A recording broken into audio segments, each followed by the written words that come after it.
إما كانوا خصوصا دويننا في دوميها دليلتا فيرس ويدن محمد بوشاوي كسر واحد.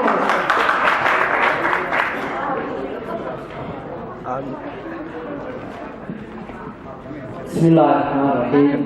السلام عليكم ورحمة الله وبركاته. waxaan halkan ka salaamayaa dhammaan martisharafta qiimaha badan ee ka soo qayb gashay xafladan ugu horeeyo musharaxa madaxweynaha aqoon-yahan Jamaal Cali Xuseen mas'uuliyiinta kale ka timid dalka UK, Finland, Denmark, Sweden, UK dhammaantiin baa idin salaamaya. waxaan kaloo si aad iyo aad u salaamayaa taageerada ama taageerayaasha ama mas'uuliyiinta xisbiga wixii laankiisa Norway ee xafladan qiimaha badan قايها بدن نقص دوي نقص عسومي وحنا هلكن سماشرة في ذيك السيرة مشرحة يدمان مسؤولين ثلاثة دوري مسؤولين تدرك السودان وهو الرئيس الدنيا يدمان مسؤولين ثلاثة السودان نور وحي كوسو مرني هؤلاء سلام كلي لا وحنا نقول إن شاء الله نكتب بتسلام ناس هذا كسو جب سلام وحنا هلكن ناس تحضر كيف يعني استفسر السياسي runaaantiina ku saabsan dhallinyarta Soomaaliland iyo qorshaha siyaasadeed ee dhallinyarta Soomaaliland xisbigooda u sameeyay waxaan rabaa inaan fursad kaga faa'iideysto ama saddexda qodob aan kala sheego saddex qodob muhiim oo kooban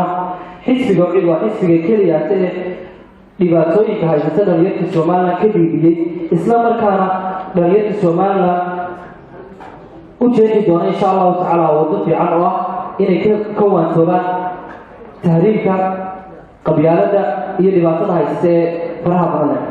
qodobka koowaad hanaanka siyaasadeed ee xisbiga u dhalinyarta Soomaaliland uu ku hagi doono waxa ka ah inuu kor u qaadi doono shaqo abuurka dhalinyarta isla markaana dalka ka sameyn doono mashruucyo maalgashiyeed ahna kuwo dibadeed oo dibadda laga keenayo kuwa gudaha laga leeyahay insha Allah ta'ala dhallinyarta Soomaaliland intooda badan markaad aragto waxa intooda badan ay ku dhimanayaan badaha waxa intooda badan ay ku laayeen waddanka gudihiisa shaqo la'aan baahsan iyadoo dhallinyartu markay shaqada raadsato intooda badanna lagu eexso ama nin jeclaysi lagu yeero shaqada ama lagu siiyo weji garad ama lagu siiyo inay hebel baa tahay inay hebel booska lama siinayo inay hebel booska leh kasoo qaad labada qof ee dhallinyarta maanta Soomaalilandka ee u dhashay dalka markay shaqo wada tagaan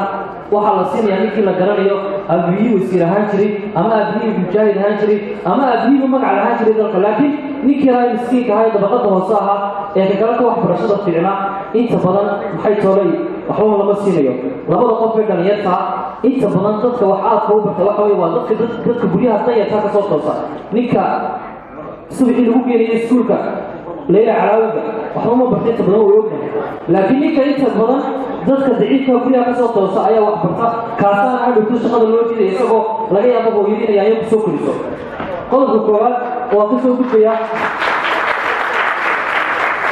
hanaanka siyaasadeed ee xisbiga uu diyaariyay dhallinyarta uu ku hagaayo waxa ka mid ah inuu kor u qaadi doono waxbarashada